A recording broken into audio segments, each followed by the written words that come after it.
Bom dia, gente.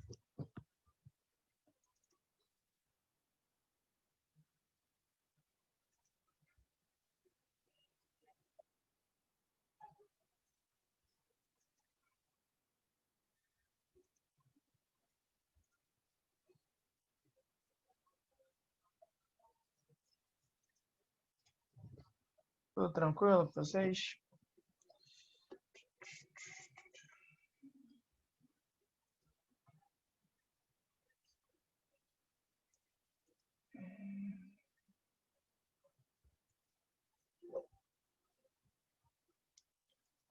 A gente já vai começar. Deixa eu só pegar aqui o roteiro. Semana que vem, semana de avaliação, né?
Então, pessoal, a gente já vai começar, mas antes, sobre o roteiro, tá? Eu já disponibilizei o roteiro lá no Escola Web, então já está lá para vocês no Escola Web. E também já está na parte do Google Drive, tá? Eu, inclusive, vou mandar aqui de novo o link para vocês, para quem quiser, para quem não tem e quiser ter acesso de novo.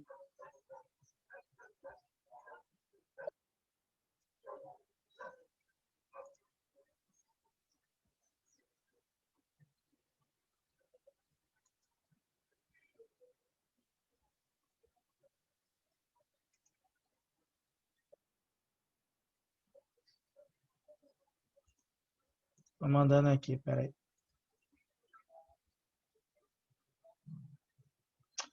De Primeira Guerra, não. Pode ser que eu tenha um resuminho. Mas o de Primeira Guerra foram os slides. Mas pode ser que eu tenha. Eu vou procurar aqui. Ah, acho que eu tenho, só um instante. Acho que eu tenho. Deixa eu mandar antes aqui o link, senão eu me perco da pasta do Google Drive.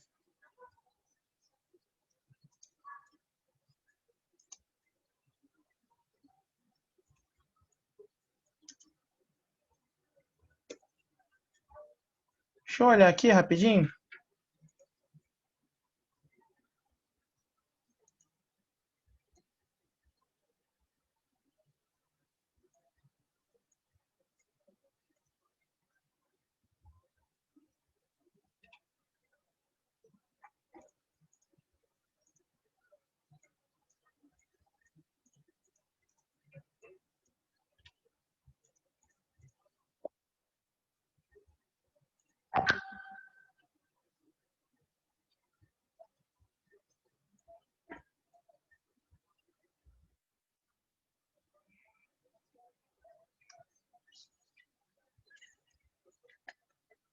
Não tenho, tem não. Eu confundi com da crise de 29. Bom dia, mano. Eu confundi com a da crise de 29. Não tenho, não. Mas eu tento fazer isso hoje para vocês, tá? Eu faço isso hoje. Não tem problema, não. Eu vou tentar fazer hoje. Aí, assim, no máximo, amanhã de manhã eu mando, tá? Aí eu aviso através da Isabela, né? É a menina dos recados. E aí eu aviso que já vai estar lá, tá bom? Eu faço sim. Enfim, galera, deixa eu colocar aqui. Ah, não, já tá. Vocês estão vendo o roteiro aí, não é isso?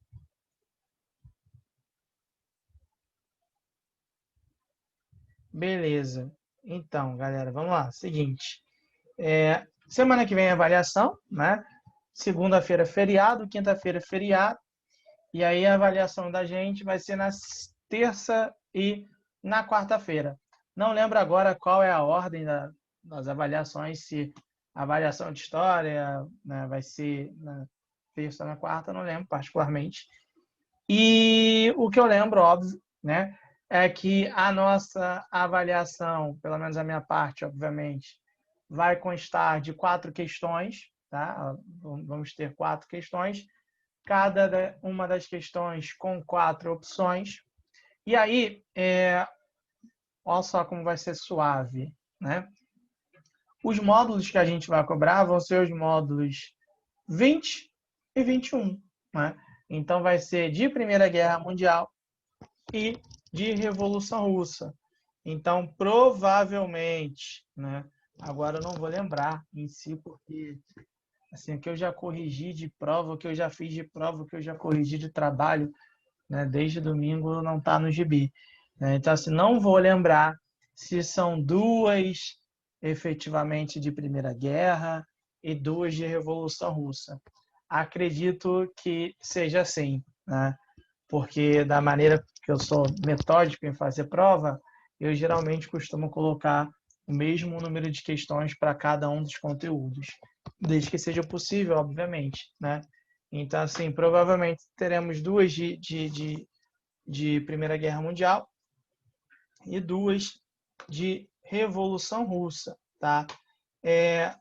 Enfim, então hoje a gente vai falar rapidinho esse roteiro, e aí, depois que a gente falar esse roteiro, eu peguei uma listinha de exercício bem extensa até, né? Mas é uma lista que vocês vão poder ficar fazendo aí depois, sem problema algum.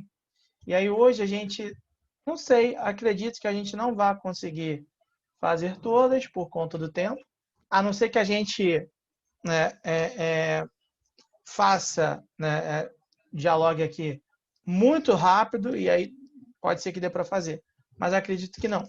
E aí, a gente não conseguindo, a gente faz pelo menos uns 5 exercícios e aí a gente corrige aqui mais para tirar a dúvida de vocês, beleza? Em relação aos 2 conteúdos, tanto de Primeira Guerra quanto de Revolução Russa, galera, tá tranquilo? Não sei se vocês estão estudando. Existe alguma dúvida? Não, de boa, podemos prosseguir. Enfim, se tiver, é só vocês me falarem que a gente tenta resolver isso daí, tá?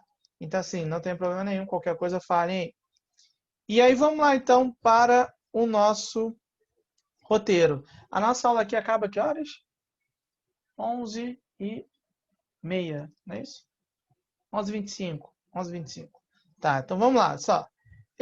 O primeiro tema aqui é Primeira Guerra Mundial.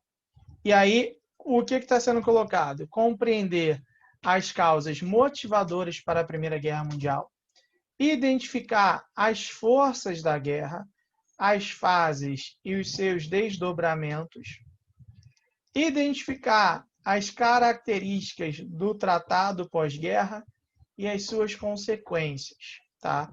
Então, no capítulo 20, esses 3 pontos, né, são os cruciais. Repara que esses pontos, eles basicamente tratam da guerra como um todo. Mas vamos lá fazer um resumo aqui, vamos retomar rapidamente, né?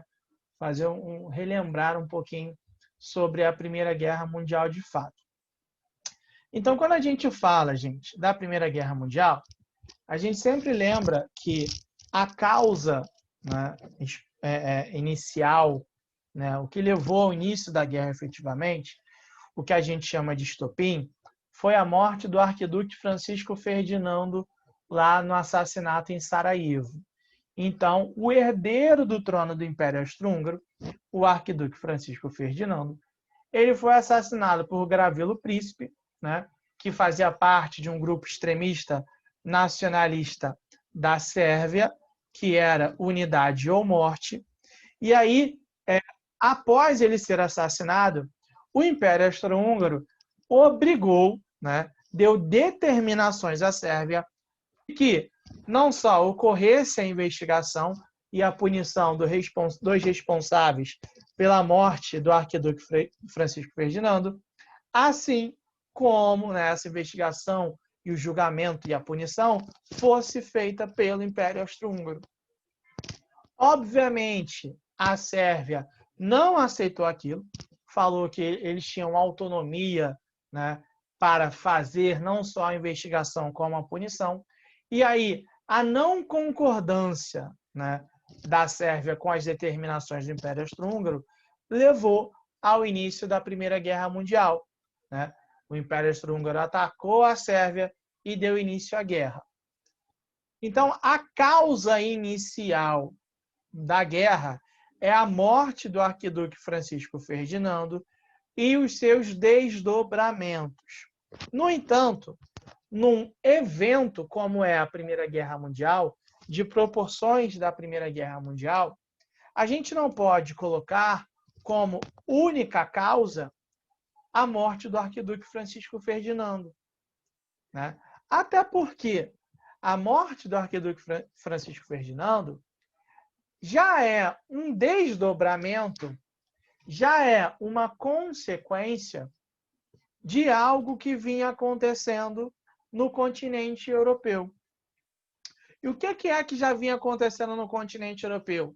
A questão da efervescência, né? A questão dos nacionalismos. Então, uma das causas motivadoras da Primeira Guerra Mundial é a questão do nacionalismo, beleza? Então, a primeira ideia, a primeira questão é justamente isso. E aí, esse nacionalismo, eu lembro que eu trabalhei com vocês em relação à ideia de que existia nacionalismo na região balcânica, a questão dos Balcãs. Lembra que eu comentei isso com vocês? Né? Que aquela região ali, o Império Austro-Húngaro, em um momento, controlava a região dos Balcãs, e aí eles conseguiam eles conseguiam se libertar, se tornar independentes, né? Lá por volta do fim do século XIX, e mesmo assim isso gerou uma série de problemas, porque aquele território se fragmentou em algumas regiões e ainda havia um interesse, mesmo depois da região dos Balcãs ter se tornado autônoma, independente, de eles ainda serem controlados tanto pelo Império Austro-Húngaro quanto pela Rússia. Não sei se vocês vão lembrar que eu tinha falado com vocês sobre os estreitos de Fósforo e Dardanelos, que era uma região que possibilitava, né, uma melhor comercialização naquela área ali como um todo. Então, mesmo autônomas, mesmo independentes, a região dos Balcãs era uma região de interesse de algumas nações imperialistas. E aí, com esse interesse imperialista, há um surgimento muito forte do movimento nacionalista naquela região. Então, o nacionalismo balcã, tá, da região dos Balcãs, é um nacionalismo que busca pela manutenção da autonomia da região que existia desde o fim do século XIX. Beleza? Então, o primeiro ponto que a gente tem que pensar é esse, a questão do nacionalismo sérvio, a questão do nacionalismo eslavo, tá? Então, o primeiro ponto é esse. Além desse nacionalismo, existia uma rivalidade muito grande entre França e a Alemanha. E essa rivalidade existia desde o processo de unificação da Alemanha. Em 1871, ocorreu a Guerra Franco-Prussiana. Essa Guerra Franco-Prussiana, ela teve como vitorioso ou vitoriosa, né, a Prússia, que conseguiu unificar os territórios da região e formar o que a gente entende como a Alemanha. A França saiu derrotada e ainda teve de lidar com a assinatura do Tratado de Versalhes. Tratado de Versalhes de 1871, beleza? Então, aquele tratado que faz com que a França reconhecesse a sua derrota na Guerra Franco-Prussiana e, obviamente, a unificação dos territórios, né, que vão gerar a Alemanha. Isso gera, dentro da França, um sentimento nacionalista, sendo que é um sentimento nacionalista baseado na ideia do revanchismo. Então, a França tinha, né, um interesse de fazer uma revanche, né, em relação à Alemanha. Ao mesmo tempo, a Alemanha continuava, né, e pretendia manter essa situação de rivalidade com a França. Não à toa, eu lembro que eu comentei com vocês na aula que, por volta de 1905, a Alemanha começa a incentivar a independência do Marrocos. E, em 1911, invade o Marrocos, que era um território colonizado pela França. Então, além do nacionalismo na região dos Balcãs, existia a rivalidade entre França e Alemanha. Tá? E essa rivalidade entre França e Alemanha não era a única que existia também. Tá? Existiam outras rivalidades por conta do processo da colonização afroasiática. Não sei se vocês vão lembrar, em 1885, ocorreu a Conferência de Berlim. A Conferência de Berlim tinha como um dos grandes objetivos, uma das grandes características, o processo de divisão dos territórios do continente africano e continente asiático. Os dois, né, os países europeus, dividiram os territórios africanos e asiáticos, tá, de acordo com seus próprios interesses. O grande ponto é que essa divisão gerou uma rivalidade entre os países europeus que tinham interesses nos mesmos territórios. Então, havia uma rivalidade baseada nisso também. Sendo que talvez a maior rivalidade existente originada na Conferência de Berlim, foi a rivalidade entre Inglaterra e a Alemanha. A Alemanha tinha se unificado em 1871 e essa unificação da Alemanha, né, culminou em um processo de industrialização. Então, a gente começa a observar que há um processo de industrialização e aí é um dos projetos alemães bater de frente com a Inglaterra no quesito econômico. Então, a gente começa a observar justamente esse aspecto dentro do processo de rivalidade entre a Inglaterra e a Alemanha. Então, a gente começa a notar justamente esses aspectos. Beleza até aqui? Tranquilo? Tá? Alguma dúvida, galera?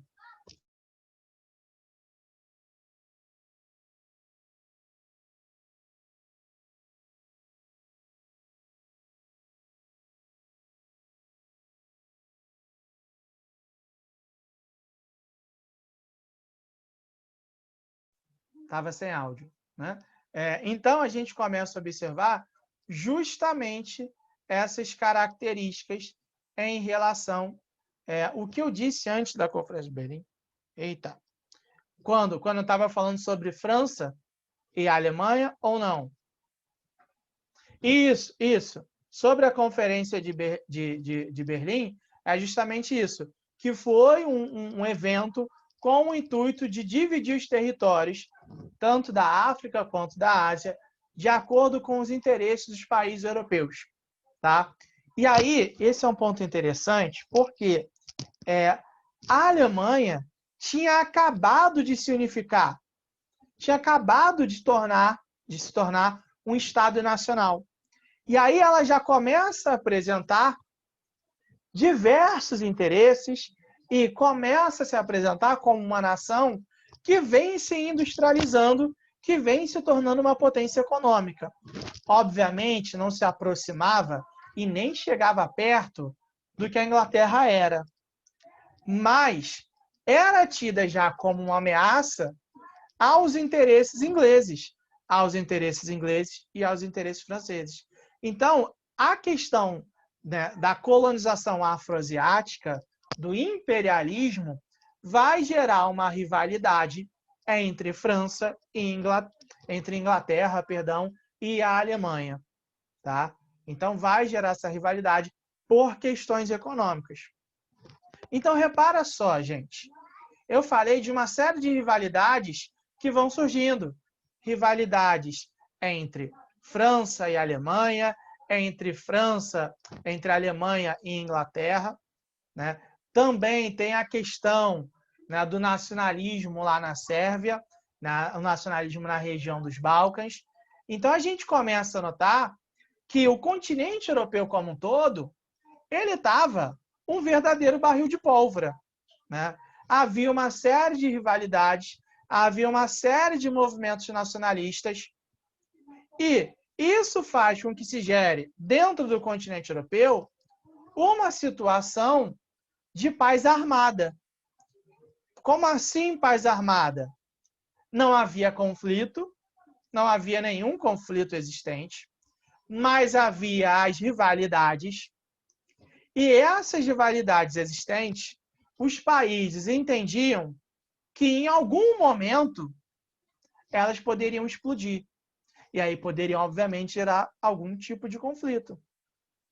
Então, temendo que em algum momento os conflitos viessem a surgir, os países, os estados-nação começam a fazer processos ou começam a organizar políticas de armamento, tá? Então, por conta das tensões, das rivalidades existentes, os países começam a organizar uma política de armamento. E aí gera a situação de paz armada. Sendo que, além dessa situação, dessa política de armamento, a gente nota que esses estados-nação começam a organizar, tá, as políticas de aliança. Então, eles começam a se organizar através de alianças, através de movimentos, não que eles fossem unidos efetivamente, não de que eles tivessem uma diplomacia, né, países amigos. Não era isso, basicamente. Os países europeus, eles começam a se organizar de acordo com interesses em, primeiro, se defender, obviamente, né? Então eles queriam criar alianças para as suas próprias defesas e também, se possível, para atacar os seus inimigos. Então a gente começa a observar que, além de tudo isso que eu coloquei, né, começa a surgir essa questão da política de alianças. E aí, de um lado, vai ter a Tríplice Aliança. E aí, quem faz parte da Tríplice Aliança? Império Austro-Húngaro, a Alemanha e a Itália, beleza? Então, inicialmente, a Itália faz parte da Tríplice Aliança. Do outro lado, vai ter a Tríplice Entente, que vai ter a Entente Cordial, que é a França e Inglaterra, e depois vai entrar a Rússia. Então, a tríplice entente fica França, Inglaterra e a Rússia, tá? Quando há o assassinato do arquiduque Francisco Ferdinando, a gente nota que a Alemanha vai atacar a Sérvia, a Rússia, que era aliada dos povos eslavos, inclusive se sentia quase que uma mãe dos povos eslavos, vai entrar na guerra para defender a Sérvia, e aí, por conta das rivalidades, por conta da política de aliança, a gente observa que os outros países vão entrar. Né? Entra o Império Austro-Húngaro, entra a França e a Inglaterra. A Itália, ela não vai entrar na guerra. Inclusive, em 1914, ela sai da Tríplice Aliança, e aí ela sai porque ela não concorda com a invasão à Sérvia, e assume uma posição de neutralidade. Então, ela sai da guerra, fica numa posição neutra. Quem entra na guerra ao lado da Tríplice Aliança é o Império Turco-Otomano, tá? Então, a guerra ela passa a ser dividida dessas duas maneiras.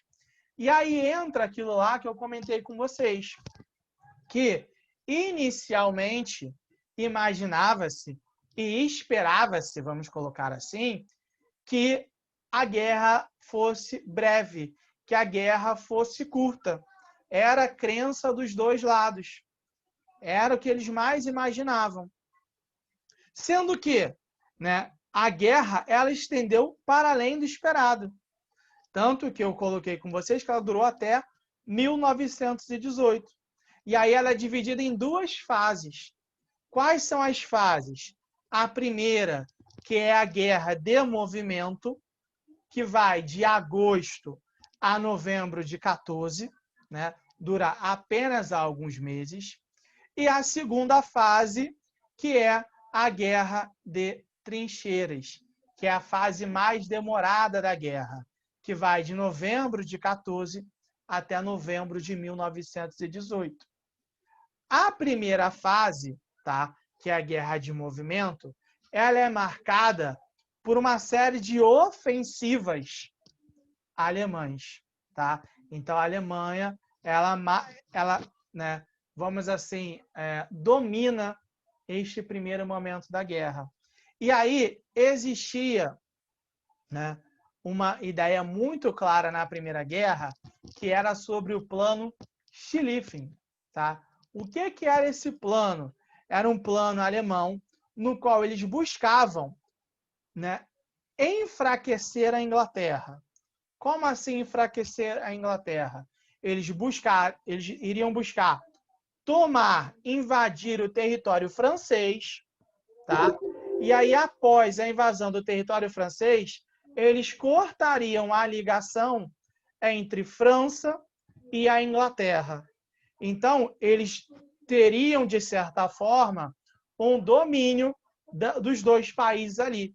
Então, eles já conseguiriam tomar conta, eles já conseguiriam controlar, tá, parte da Tríplice Entente como um todo. Galera, até aqui tá tranquilo ou não?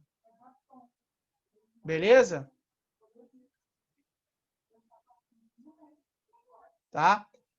Eu só vou rapidinho pegar uma água aqui para mim, que eu tô sem beber um tempo, e aí eu já volto, tá? Um instante, galera.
Pronto, galera, voltei. Então, tá? Qual tópico que eu estava? Então, eu estava falando, primeiro, a gente falou sobre as causas motivadoras, tá?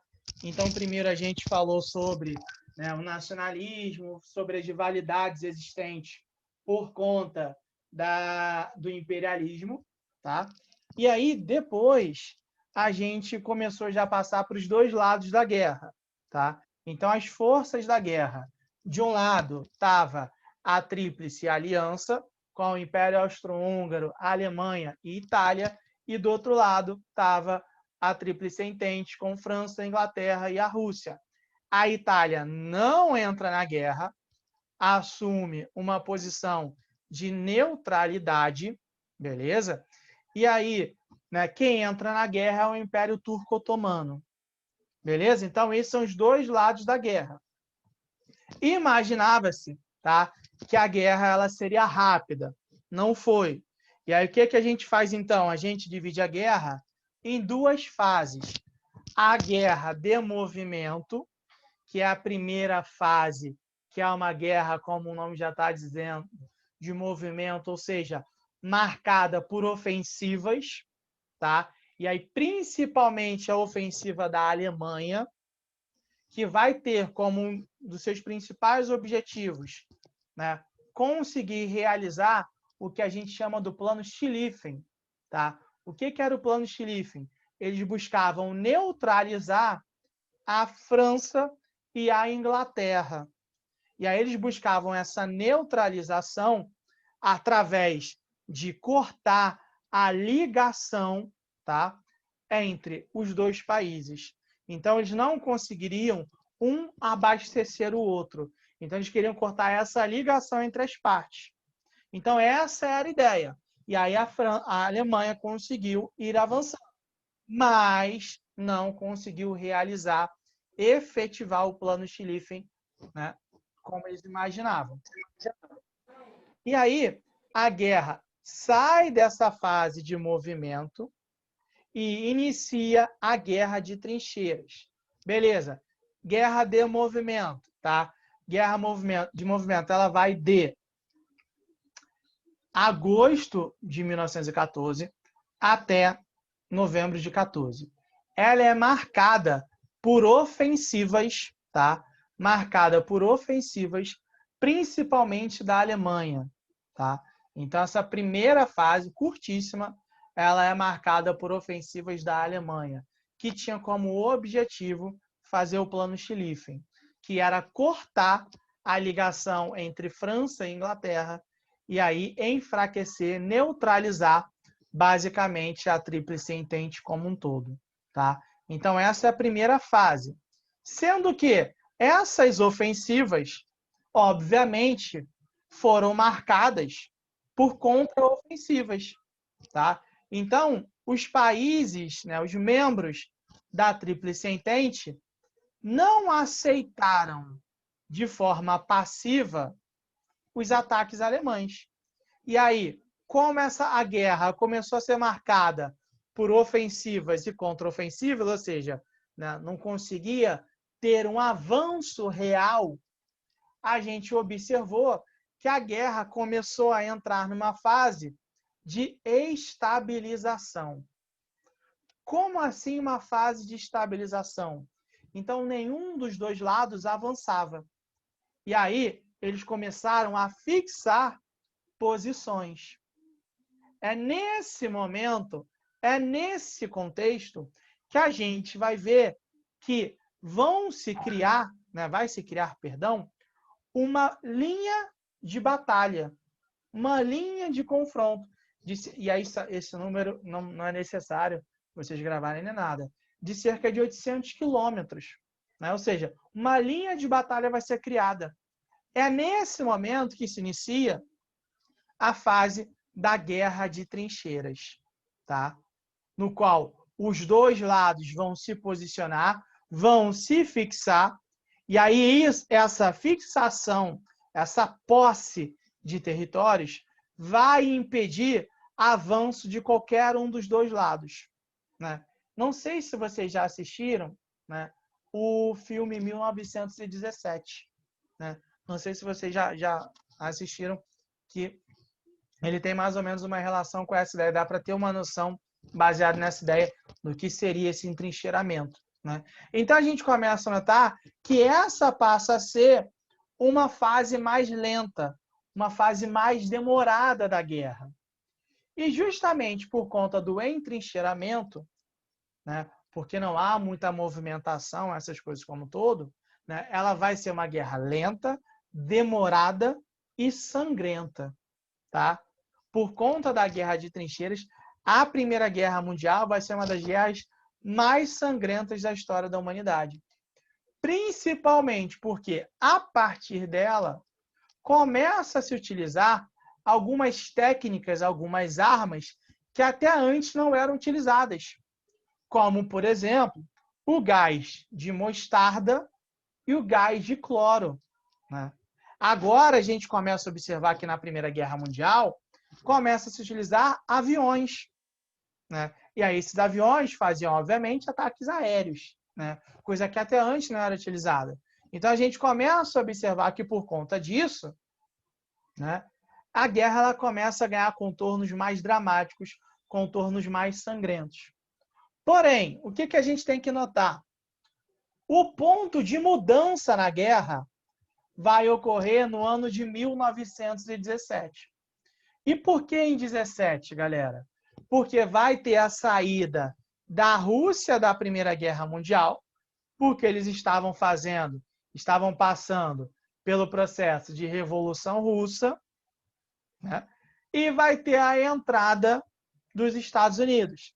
Lembrando sempre que eu faço questão de repetir trocentas vezes, a saída e a entrada dos Estados, saída da Rússia e a entrada dos Estados Unidos no mesmo ano não foi em comum acordo, tá?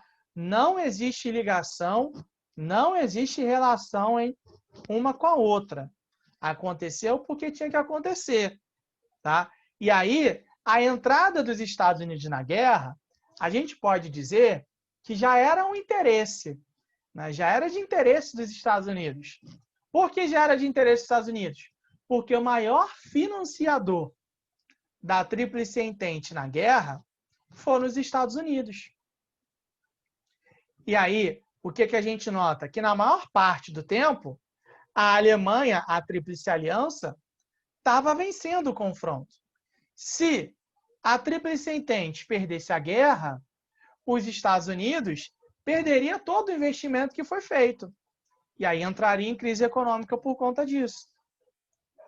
Para evitar que ele perdesse todo o investimento, ele buscava, de alguma forma, entrar na Primeira Guerra Mundial. E assim foi feito. Né? A Alemanha atacou alguns navios mercantes dos Estados Unidos, navios esses que tinham, né, o endereço de levar suprimentos aos países da Tríplice Entente. E aí essa foi a deixa para os Estados Unidos entrar na guerra, assim como o Brasil também. Essa foi a deixa para o Brasil entrar na guerra. Sendo que a participação do Brasil, assim, mínima. Né? Então, não tem nem que ficar falando muito da participação do Brasil. Né? Então, os Estados Unidos ele entra na guerra por conta disso. E aí, qual é a grande questão? A entrada dos Estados Unidos na guerra é um ponto de virada. Por quê? Os países europeus estavam desgastados, estavam cansados, a economia deles, então nem se fala, né? Fisicamente, territorialmente, estavam destruídos também, e os Estados Unidos entram em um momento, né, no qual ele está totalmente, né, com vigor físico, vamos dizer assim, nas alturas. E aí, por conta de tudo isso, a gente vai notar que a guerra ela já começa, né, a chegar nos seus momentos finais. Né? Graças aos Estados Unidos naquele momento, entrando em plenas condições e dando suporte fora do comum aos países da Tríplice Entente, né, a Tríplice Entente vence a Primeira Guerra Mundial. E aí, né, até aqui, tranquilo ou não?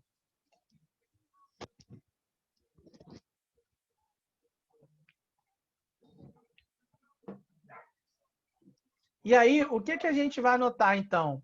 Tá? Toda guerra, tá? Toda guerra, se ela acabar com um derrotado claro, tá? Se tiver um derrotado efetivamente, a guerra ela vai ter um tratado pós-guerra. É o que a gente chama de um tratado de paz, né? Eu não gosto de chamar de tratado de paz porque necessariamente não é um tratado de paz. Tá?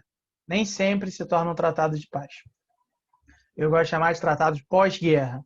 Tá? Se a guerra não tiver nenhum derrotado, tá?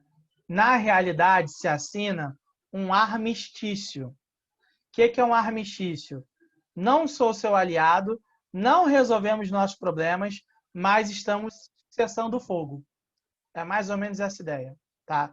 Então, um armistício é quando não há um vitorioso, um derrotado na guerra, e aí os dois lados vão lá e cessam fogo. É importante a gente ter essa noção que cessar fogo, a qualquer momento esse cessar pode, né, acabar. E aí a guerra voltar. Então, esse não foi o caso da Primeira Guerra Mundial. Por quê? Os países da Tríplice Entente claramente saíram como os vencedores. Eles derrotaram a Tríplice Aliança. E aí, então, era necessário organizar um tratado pós-guerra. A primeira tentativa de tratado pós-guerra foram os 14 pontos de Wilson, o Woodrow Wilson, presidente dos Estados Unidos. Se a gente puder resumir esses 14 tratados, a ideia era de fazer uma paz sem vencedores. Então, o Woodrow Wilson ele buscava fazer no pós-Primeira Guerra Mundial uma paz sem vencedores. E aí o que então ele definia? Tá? Ele definia a devolução de alguns territórios, ele definia, né, que a abertura das fronteiras entre as nações, mas, acima de tudo, tá? Quem estiver anotando, quem quiser anotar, quem quiser botar para lembrar aí, o Woodrow Wilson ele defendeu a criação da Liga das Nações. Tá? Então, a Liga das Nações seria um órgão internacional que tinha como objetivo sustentar, organizar a diplomacia no mundo, tá? Para evitar que novos confrontos, como a Primeira Guerra Mundial, viesse a ocorrer, beleza? Então, o Woodrow Wilson defendeu a criação da Liga das Nações, tá? Qual o grande problema? França e Inglaterra não ficaram tão satisfeitos com os 14 pontos de Wilson. E por que eles não ficaram satisfeitos? Porque eles eram a favor de uma paz com vencedor. Com vencedores, no caso. Né? Então, eles não eram a favor de uma paz sem vencedores. Eles eram a favor de uma paz com vencedores. E, além de uma paz com vencedores, eles desejavam que fosse uma paz com um derrotado bem claro. E esse derrotado era a Alemanha.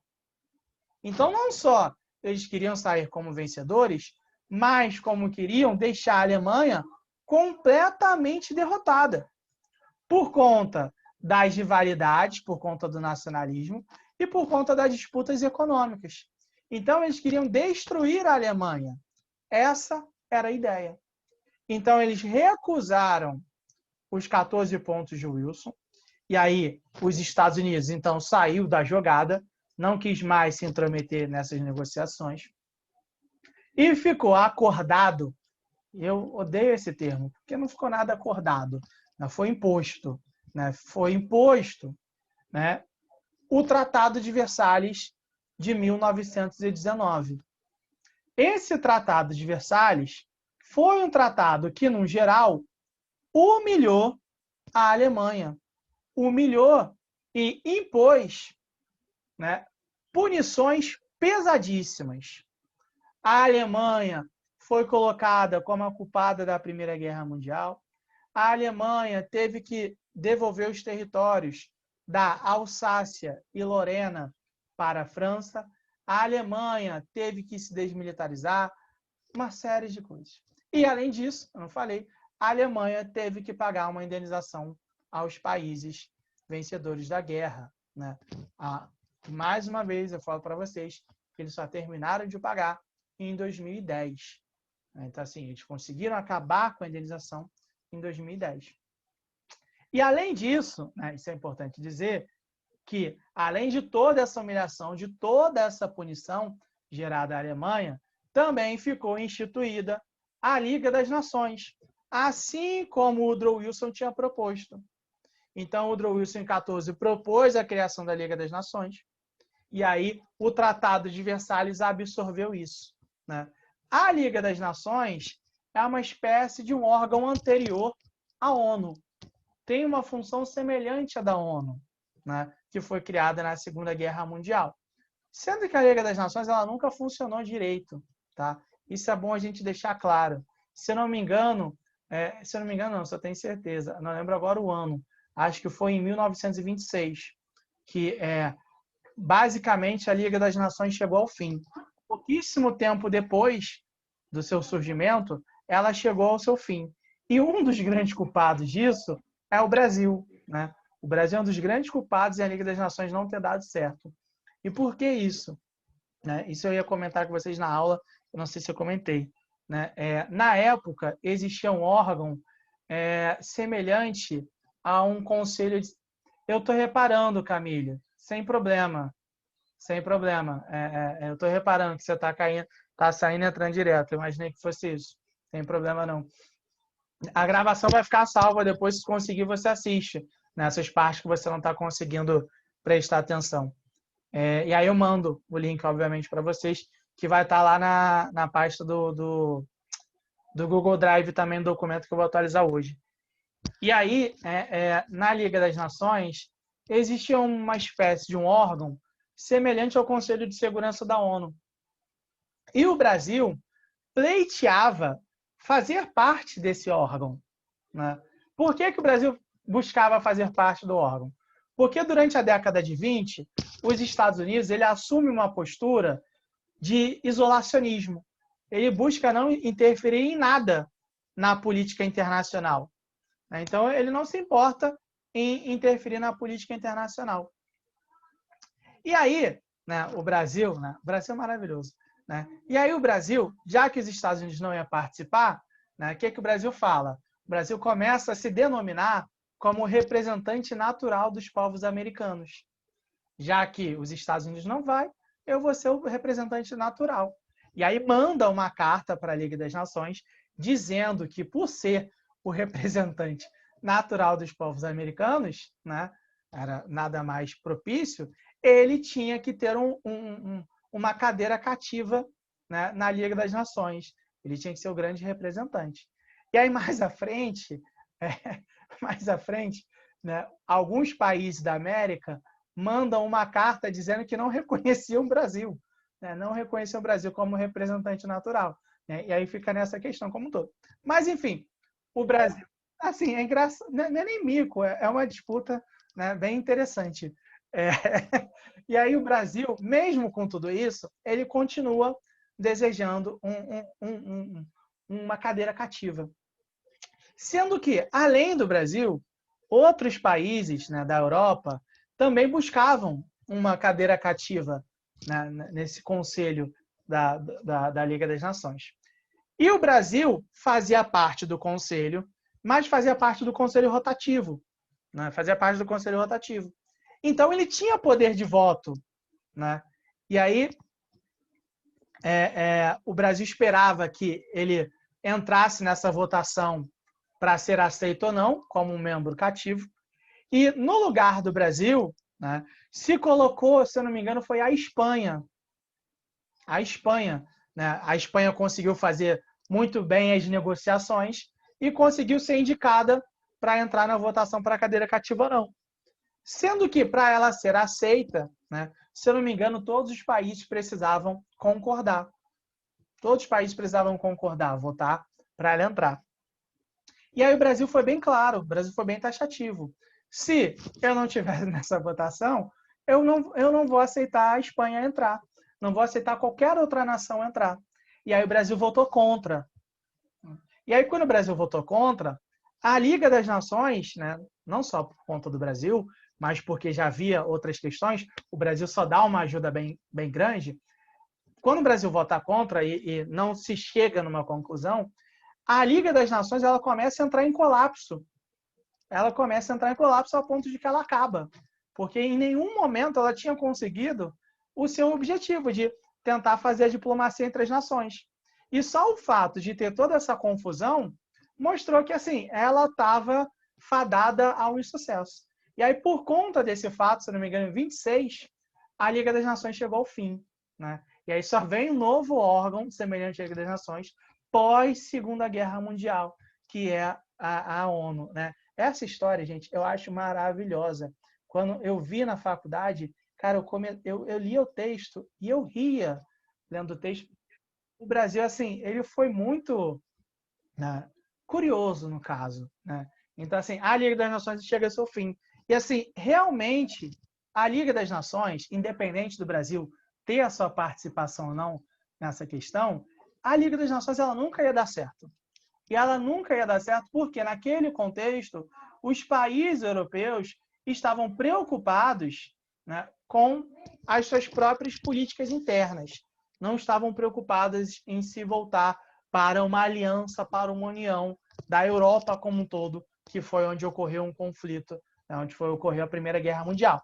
E aí, além da Liga das Nações, tem um ponto interessante que foi até a Isabela que tinha perguntado, se não me engano, isso. Podemos dizer que o nazismo ou a Segunda Guerra Mundial foi uma revolta da Alemanha em relação a isso que fizeram com ela? Com toda certeza. Por quê? Primeiro, vamos lá, se criou a Liga das Nações, que não ia atender os objetivos que deveria se atender. Tá? Então, o primeiro ponto é esse. E, além da Liga das Nações ser um puxadinho na diplomacia internacional, o Tratado de Versalhes humilhou a Alemanha. E aí essa humilhação, tudo isso que aconteceu, deveria ter sido o papel da Liga das Nações resolver. Só que não era interesse da Liga das Nações resolver isso. Todos os países chegavam lá preocupados mais com seus próprios interesses. Tá? E aí, o que a gente começou a observar, então? Gerou um sentimento de humilhação muito forte na Alemanha. E aí, essa humilhação, obviamente, levou a um sentimento nacionalista. E aí, cara, quando tem um sentimento nacionalista baseado em humilhação, por conta de humilhação, pode ter certeza que em algum momento isso vai dar um problema. E foi o que aconteceu. Por quê? O Hitler, ele se apropriou muito bem desse desencantamento da população alemã e aí começou a articular todo o seu projeto político, toda a sua pauta política baseada nessa humilhação. Primeiro, né, e aí, né, ele tenta fazer, se não me engano, em 23, ele tenta fazer o Putsch de Munique, que é uma tentativa de golpe, mas que dá errado, e aí ele vai preso. E aí, na cadeia, ele tem um tempo suficiente para organizar com uma maior clareza as ideias dele, que ficam muito bem expostas no Mein Kampf, Minha Luta. Né? E são essas ideias que ele expõe no Mein Kampf que vai, né, gerar, né, uma aproximação com a população alemã. E aí é um ponto interessante, então, que a Isabela tocou. Por quê? O Tratado de Versalhes ele é colocado por muitos como uma das causas, se não, talvez, a maior causa da Segunda Guerra Mundial. Porque ele gerou um sentimento de humilhação, e aí lá na Segunda Guerra Mundial, a Alemanha tinha como objetivo se vingar da humilhação sofrida através do Tratado de Versalhes. Tem uma charge que é muito legalzinha, que é um cara pulando de um prédio pegando fogo, e aí quando ele pula tem um trampolim, e aí esse trampolim faz com que ele vá direto para um outro prédio pegando fogo. E aí o prédio que ele pula é a Primeira Guerra Mundial, o trampolim é o Tratado de Versalhes, e o prédio para qual ele vai é a Segunda Guerra Mundial. Então, isso que você falou, Isabela, realmente tem essa noção, a gente pode compreender dessa forma. E o Hitler, ele utilizou isso muito bem, né? E assim, ele criou um personagem. E por que eu digo um personagem? Porque tudo que ele fazia em público, nada era espontâneo. Tudo era muito bem ensaiado.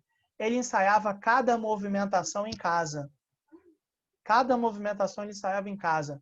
Há um tempo atrás, né, descobriu-se, não lembro se achou algo assim, algumas imagens dos ensaios que ele fazia em casa. Então, quando ele ia a público falar alguma coisa, e aí na hora que ele ia falar determinada palavra, ele tinha uma movimentação específica para falar aquela palavra. Então, a movimentação de corpo dele era ensaiada, né? Então, os discursos eram ensaiados, a movimentação de corpo era ensaiada, a entonação era ensaiada, né?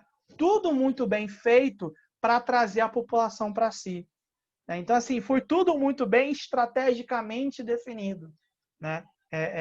O cão é perfeitamente, é justamente isso. Tem um documentário, cara, que eu sempre esqueço o nome do documentário, que esse documentário foi a grande propaganda do nazismo. Né? Eu vou tentar lembrar o nome, mas, enfim. E aí, na época, imaginava-se que o documentário fosse tipo de hoje, seguindo a vida normalmente. Né? Então, vamos seguir, acompanhar o dia a dia do Hitler. Né? Imaginava-se como se fosse isso. Há um tempo atrás, descobriu-se que tudo seguia um roteiro naquele documentário. Não era um documentário da vida real. Era tudo roteirizado. Né? Então, eles só mostravam o que a população queria. Né? Então, era basicamente essa ideia. E, durante muito tempo, o Hitler tentou, não só tentou, como construiu uma imagem de um ser muito popular. Como assim um ser muito popular? Não que ele era amado por todos, não. Mas que ele era povão. Ele era povo como qualquer um. E aí, essa imagem que ele tentou construir de ser povo como qualquer um, foi o que gerou uma simpatia da população por ele. Né? De que ele entende as nossas necessidades. Ele entende tudo aquilo que a gente está buscando.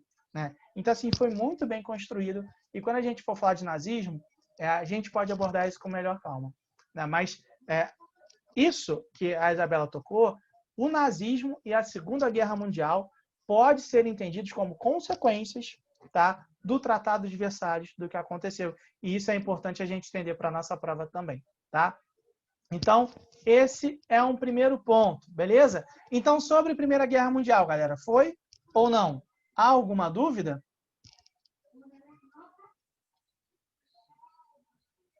Tá? Então, é isso. Vamos agora para a Revolução Russa, tá? A Revolução Russa, a gente falou na semana passada, né? Foi semana passada. Então, provavelmente está mais tranquilo na cabeça de vocês. Mas o que a gente tem que entender em relação a ela? Primeiro, compreender as características da Rússia pré-revolucionária. Então, entender que na Rússia existia uma monarquia absolutista, controlada pelos czares, né? Era a ideia do czarismo, que estava no poder, né? Que controlava o poder desde 1500, não lembro agora o ano certinho, né? Mas que quem comandava mesmo há muito tempo era a dinastia dos Romanov. Então, a Rússia era uma nação ainda agrária, semelhante a um período feudal, né? E que mantinha os privilégios da nobreza e do clero, né, russo. Tá? Então, a gente vai observar, quem quiser resumir da melhor maneira possível, a Rússia de 1917, ela possuía características semelhantes ao período feudal. E aí, quando a gente fala semelhante ao período feudal, você já vai ativar na tua cabeça que a economia era agrária e a sociedade era baseada naquela ideia de estamentos, clero, nobreza, camponeses, onde a maior parcela, né, dos privilégios, a maior parcela não, os privilégios estavam inseridos nas duas classes mais abastadas, né? Ou seja, clero e nobreza. Então, essa era a grande característica. E aí, o que a gente tem que pensar? Por volta do fim do século XIX, a Rússia vai vivenciar um processo de revolução industrial. Esse processo de revolução industrial vai ser controlado pelo governo czarista, pelos governos czaristas, no caso, tá? Então, vai ter uma industrialização, sendo que essa industrialização vai ser controlada pelo governo central e também vai ser baseada em investimentos da França e da Inglaterra. E aí, o que isso significa, então, para a gente? O que isso tem de importante para a gente, então? Que quando a gente fala na industrialização, a gente vai notar, a gente vai observar que as condições de vida da classe trabalhadora urbana, do operariado, como a gente costuma chamar, não vai ser muito diferente, ou não vão ser, perdão, muito diferentes as condições da classe camponesa, da classe trabalhadora rural. Então, a gente nota que, mesmo com a industrialização, as condições de vida e de trabalho na cidade vão ser péssimas, vão ser semelhantes ao que a gente observava no campo. Por conta disso, né, e por conta de toda a situação lá, a gente nota que na Rússia vão surgir alguns partidos políticos. De um lado vão estar os cadetes, lembra que eu falei com vocês? Que era o Partido Liberal, que era o partido da classe burguesa. E do outro lado vai ter o Partido Operário Social Democrata Russo, o POSDR, que era o partido ligado à classe trabalhadora, aos operários. Esse partido, né, o POSDR, vai ser dividido em bolcheviques e mencheviques. Quem eram os mencheviques? Mencheviques era a maioria, tá? Então, quando a gente fala em mencheviques, a gente fala na maioria do partido. Aqueles que desejavam fazer com que o partido pudesse absorver a maior parcela da população possível e aí, através disso, fazer a revolução. Já do outro lado, estavam os bolcheviques. Bolcheviques significava minoria. E aí eles defendiam a existência de políticos profissionais, tá? Ou seja, eles entendiam que o partido deveria ser composto por uma minoria, e aí essa minoria é que faria o processo de revolução dentro da Rússia. Sendo que o que a gente vai observar, galera? A gente vai observar que, nesse momento, os partidos eram ilegais. Eles eram ilegais. Eles só vão se tornar legais, só vão ser legalizados após 1905. Mas o que acontece em 1905? Vamos lá. A Rússia, um ano antes, tinha entrado na guerra russo-japonesa, no qual eles estavam buscando o controle do território da Manchúria, que fica na China. Eles vão perder a guerra, e aí, quando eles perdem a guerra, né, isso vai gerar uma crise dentro da Rússia. Primeiro, por conta dos gastos que eles tiveram.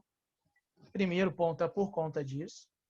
E, segundo, os gastos que eles tiveram geraram uma crise social russa. Você não conseguia mais investir em questões internas. Então, as condições de vida da população, que já eram ruins, pioraram. E aí, o que a gente vai notar, então? A gente vai notar que vai ocorrer, em 1905, o Domingo Sangrento.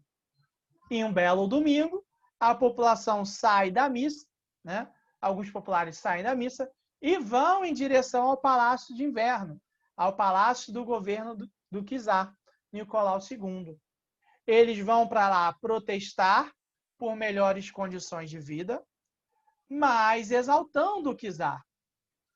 A Guarda Nacional, a Guarda Imperial, ela reprime aquela manifestação e mata cerca de 200 a 300 pessoas. Entre essas 200 a 300, crianças, idosos, mulheres e por aí vai. Tá? Quando ocorre o Domingo Sangrento, isso vai gerar uma revolta por parte da população, né? Vai gerar uma revolta por parte da população e vai culminar no que a gente chama como o Ensaio Geral de 1905, quando começa a ocorrer uma série de revoltas, uma série de movimentações contrárias ao czar Nicolau II, contrárias ao regime czarista. Entre estas movimentações, eu falei com vocês que tinha o levante do encouraçado Potemkin, né? Onde os marinheiros se revoltam contra o governo. Para acalmar os ânimos da população, o czar Nicolau II ele vai fazer algumas medidas. Ele vai tomar algumas medidas. Quais são essas, né, medidas que ele vai adotar? Primeiro, a criação dos sovietes. O que eram os sovietes? Eram os conselhos de operários. Então, os trabalhadores eles passam a ter um conselho que vai representá-los, tá? Que vai representá-los perante o governo. Ainda estou no primeiro tópico, tá? Então, vai fazer basicamente essa ideia. Além do conselho além dos soviéticos, perdão, o governo ele vai fazer a Duma. O que era a Duma, galera? Era o parlamento russo, tá?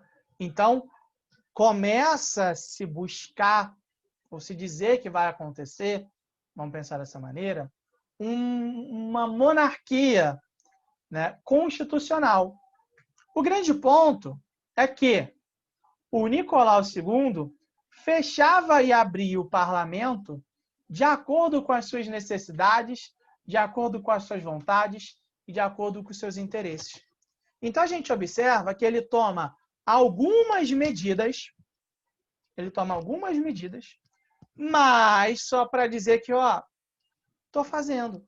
Na prática, isso não acontecia efetivamente. Essas transformações não se faziam presente de fato.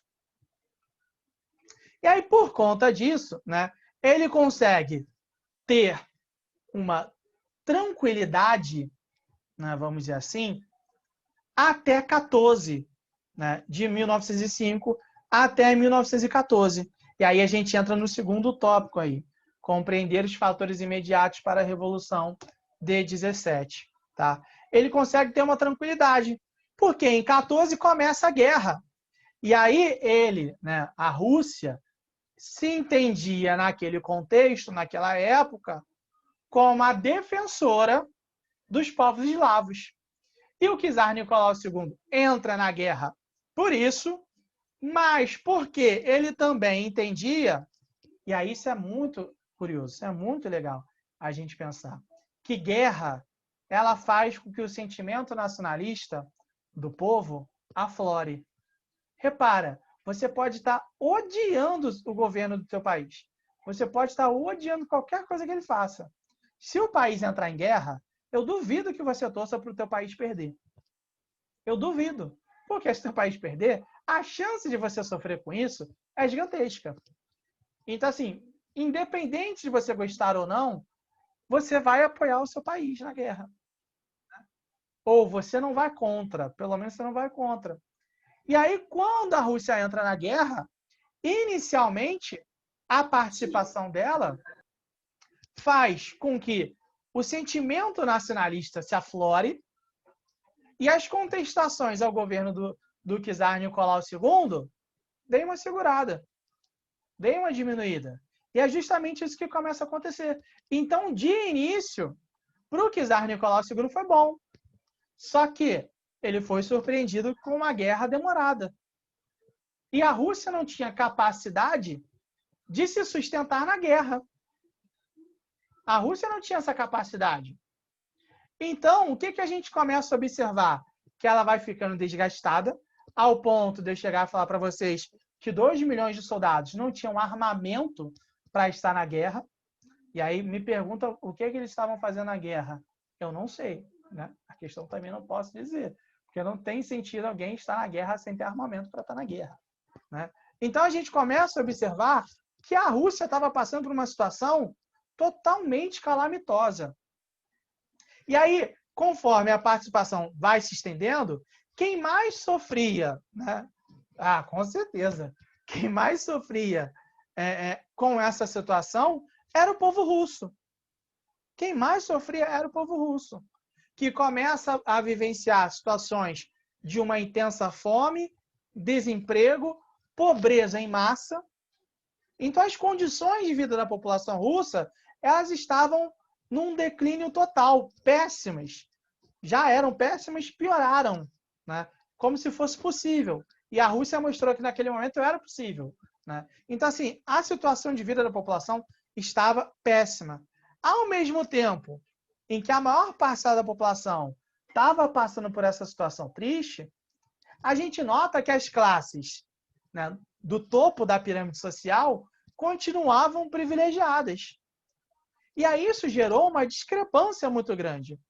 Então surgiu uma movimentação muito forte em 17, que leva ao início da Revolução Russa.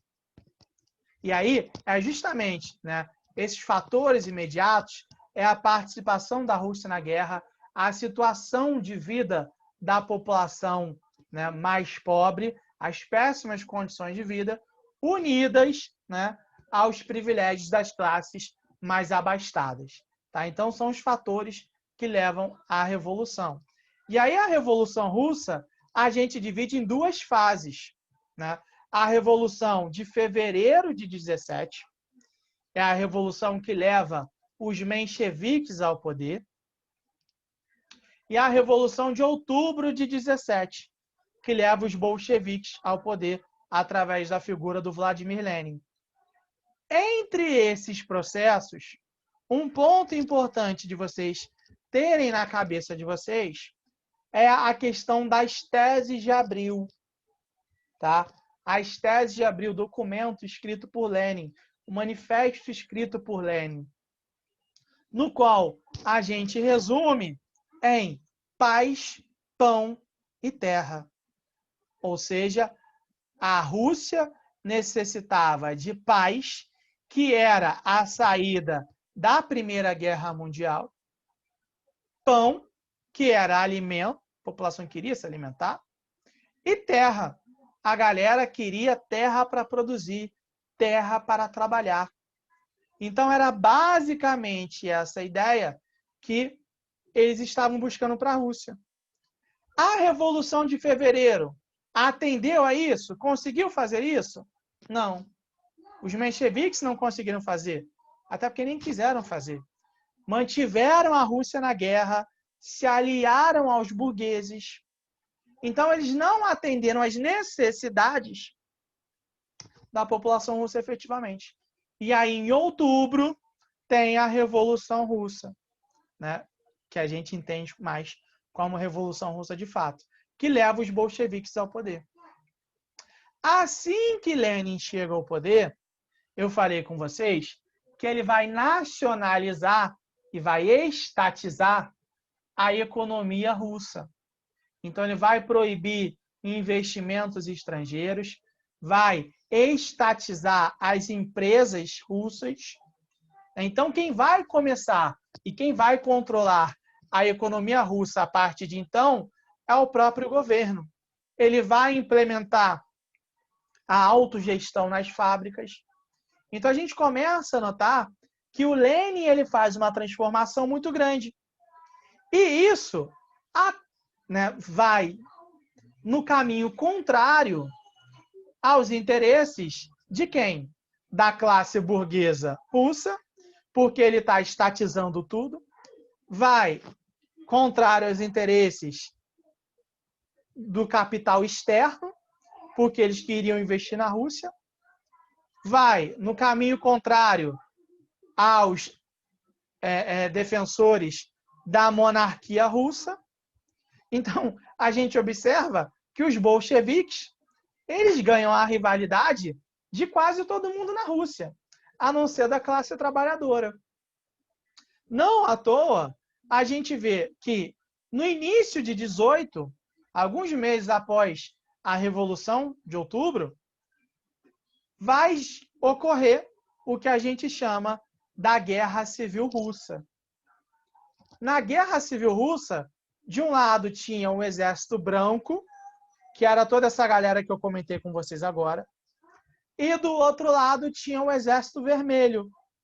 O Exército Vermelho, que era o exército que, né, era o exército do governo, o exército da revolução, o exército revolucionário. Durante todo esse período, o governo do Lenin vai adotar o que a gente chama do comunismo de guerra. O que era o comunismo de guerra, gente? Era um modelo econômico, era um projeto econômico, no qual o governo buscava concentrar os seus esforços financeiros, os esforços sociais, na luta, na guerra civil.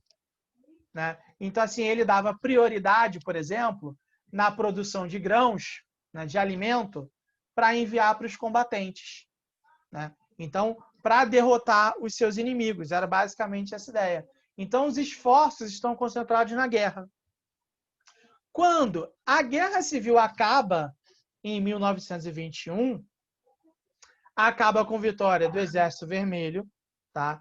Acaba com vitória do Exército Vermelho, sendo que a economia da Rússia, ela está totalmente desgastada, ela está totalmente destruída.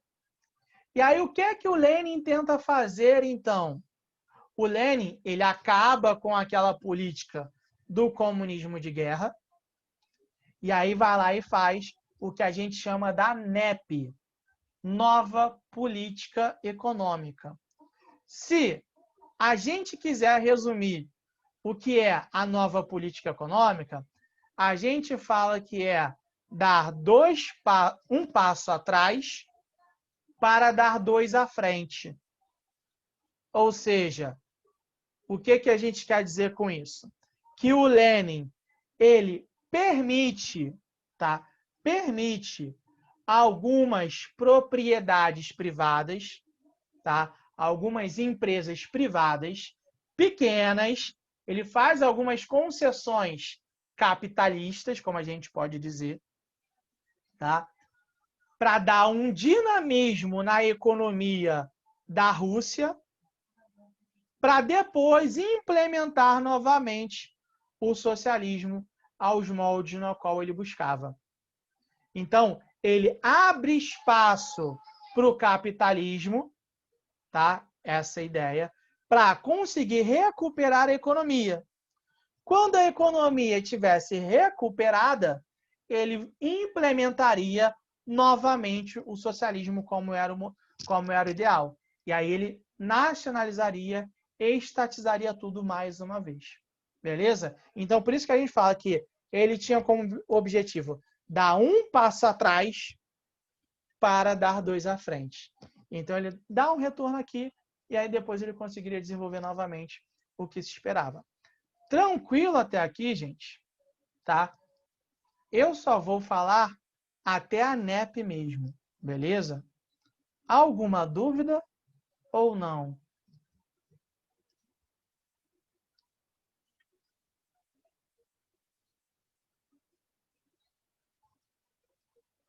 Tá? Então, basicamente, galera, é isso. Falamos muito, no caso eu, né? Falei bastante, tá? E aí são 11h10, a nossa aula vai até 11h25. Temos 15 minutinhos, né?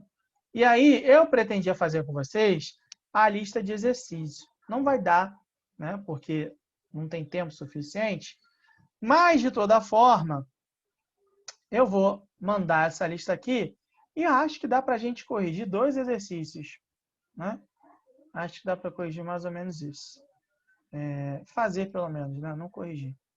E aí estou mandando aqui. Tentem fazer pelo menos a 1 e a 2 rapidinho, né? E aí não precisa nem colocar a resposta Não é marcar não, só anota aí em qualquer lugar, que aí a gente corrige. E aí vai ficar aberta essa lista para vocês irem fazendo, tá? Então tentem aí, 5 minutinhos dá, 2 minutos e meio para cada um, né, para cada uma das questões. Né? E dá sim, sabe por quê? Quando eu vejo a prova de vocês, né, eu vejo uma galera que faz a prova em 10 minutos. Né? Não sei como, mas faz. E por que eu sei? Porque dá para eu ver.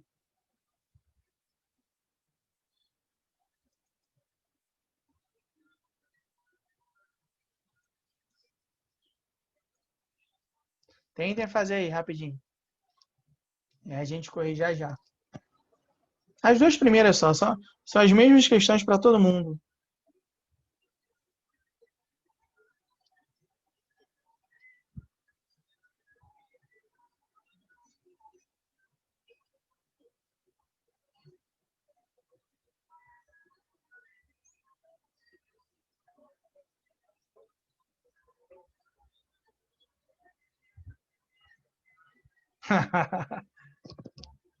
Não, mas assim, tem gente que eu vejo, não só no terceiro, né?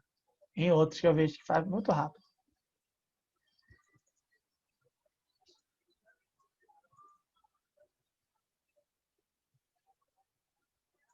O sistema cagueta geral, tá?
Bom dia.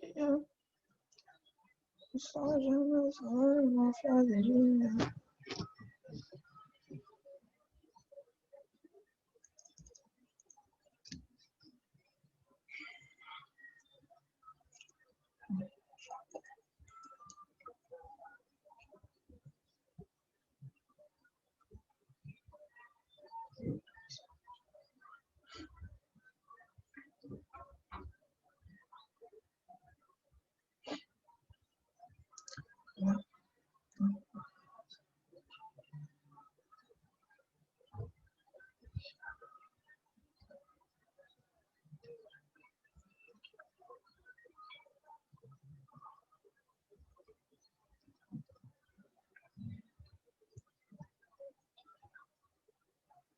Podemos, galera?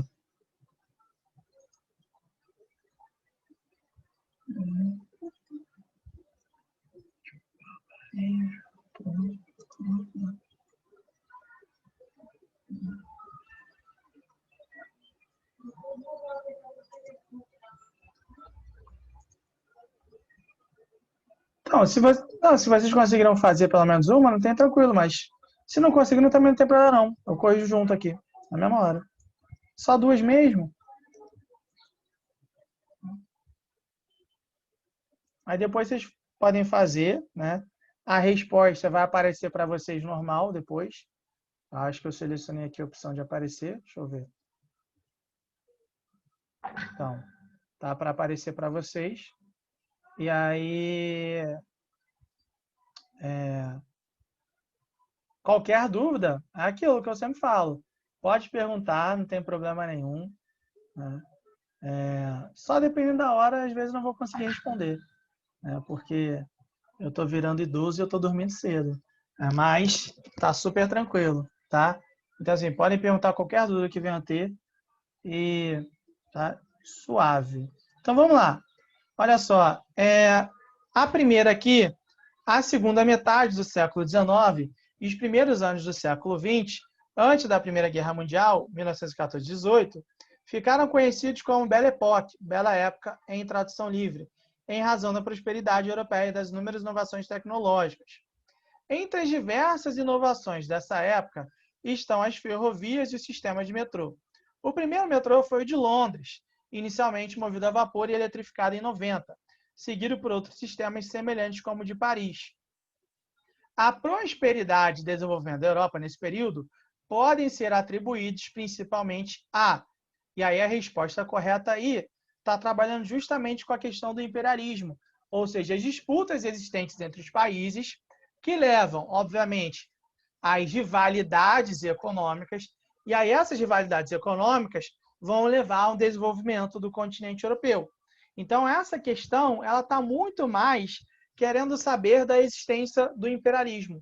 Ela não foi num caminho de como que essas disputas imperialistas vão levar à Primeira Guerra em si, tá? É mais para identificar quais eram as questões existentes, né?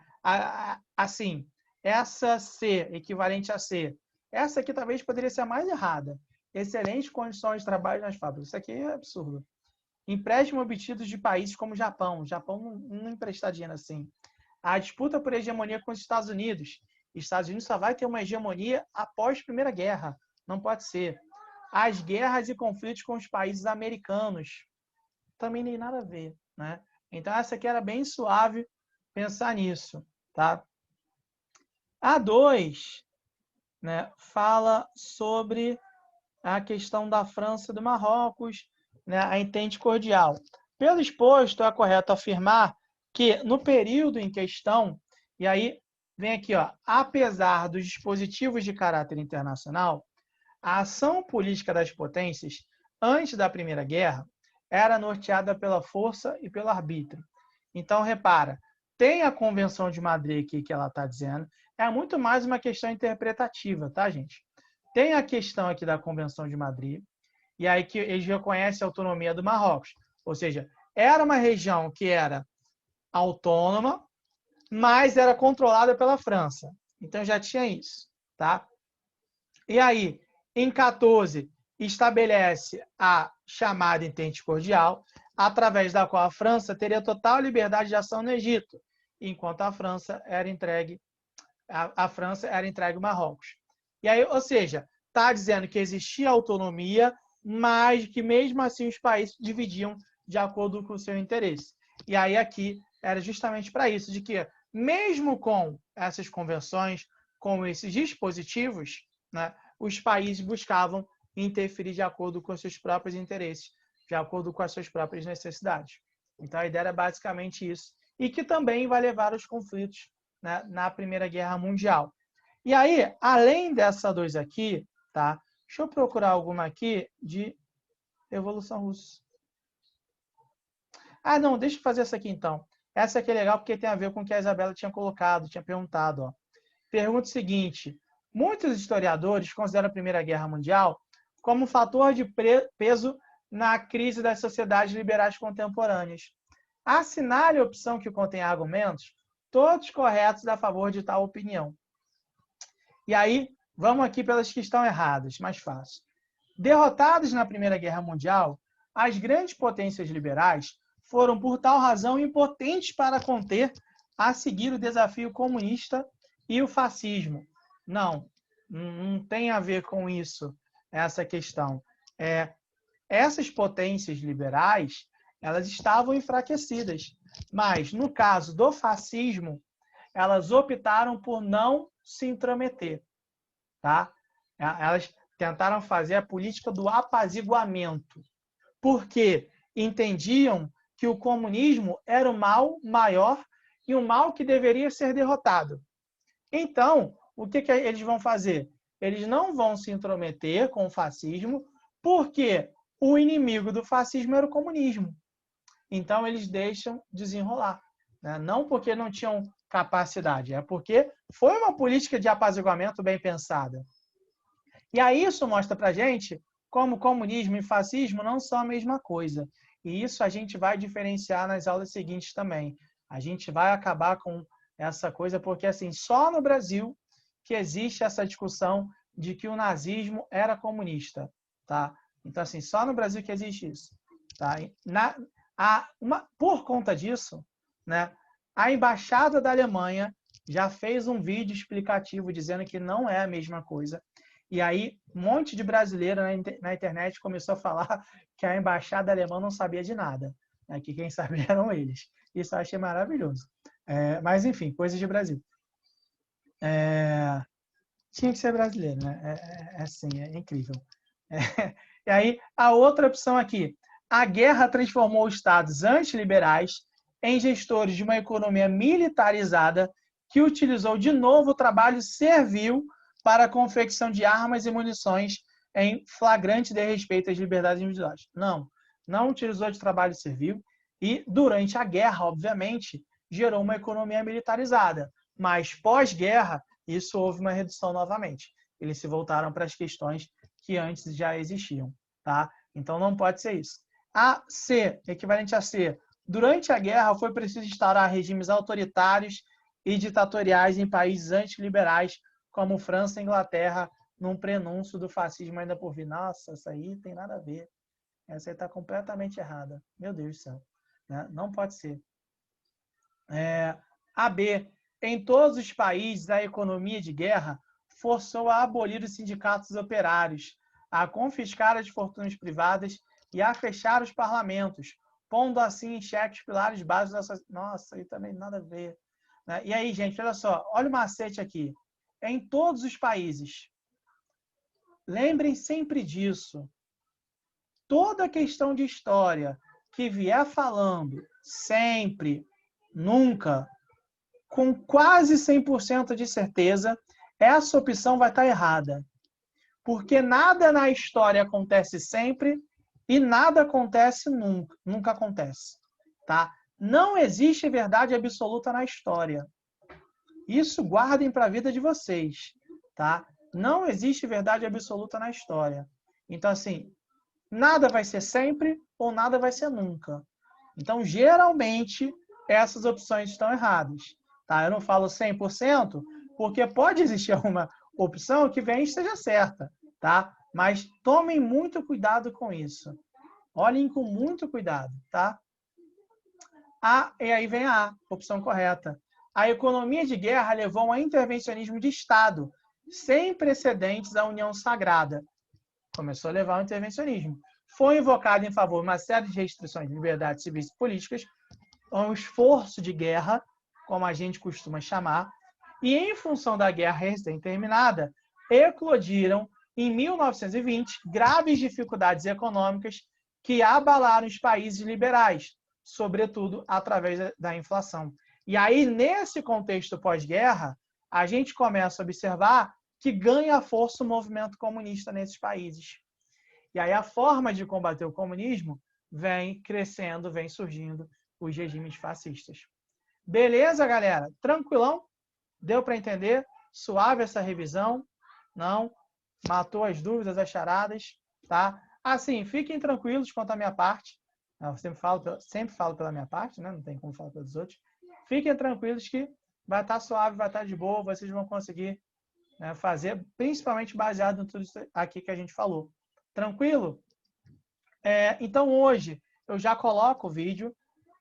Hoje, já atualizo lá, né, o documento com os links e tento fazer hoje mesmo o que a Letícia tinha pedido do resumo de Primeira Guerra, não é isso? Resumo de Primeira Guerra. Valeu, galera? Por hoje é isso, tá bom? Nos vemos entre aspas, né?